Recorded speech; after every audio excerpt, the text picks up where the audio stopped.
সংযুক্ত আরব আমিরাতে অনুষ্ঠিত চলমান এশিয়া কাপের সুপার ফোরে পরপর 2 ম্যাচে হেরে বিদায় নিয়েছে বাংলাদেশ দল। 2 ম্যাচই বোলাররা বাংলাদেশের জন্য ফাইনালের পথটা সহজ করে দিয়েছিলেন, কিন্তু ব্যাটিং ব্যর্থতা বাংলাদেশ দলকে ফিরিয়েছে খালি হাতে। বিশেষ করে পাকিস্তানের বিপক্ষে অলিখিত সেমিফাইনালে সহজ ম্যাচটাও হেরে বসেছে টাইগাররা।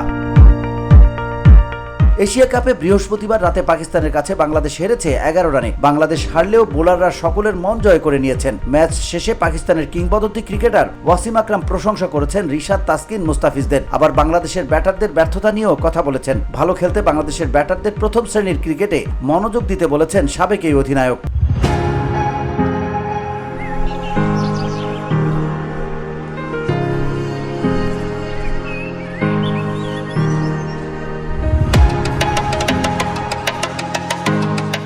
বাংলাদেশের ব্যাটারদের খেলার অ্যাপ্রোচকে ভালোভাবে দেখেননি আকরাম। নতুন বলে না দেখে খেলাকে ভুল পরিকল্পনার অংশ হিসেবে দেখছেন তিনি। এই বিষয়ে আকরাম বলেন, আমার মনে হয় বাংলাদেশ দারুণ বোলিং করেছে। পাকিস্তানকে তারা মাত্র 135 রানে আটকে দিয়েছে। তারা যখন ব্যাটিংয়ে নামে তখন তাদের পরিকল্পনা হওয়া উচিত ছিল নতুন বলটা দেখে খেলা এবং 6 ওভারে 1 উইকেট হারিয়ে 40 রান তোলা।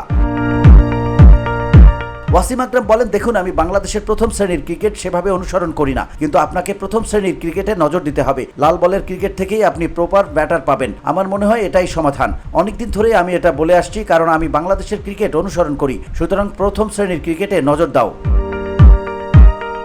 VOD Bangla news desk.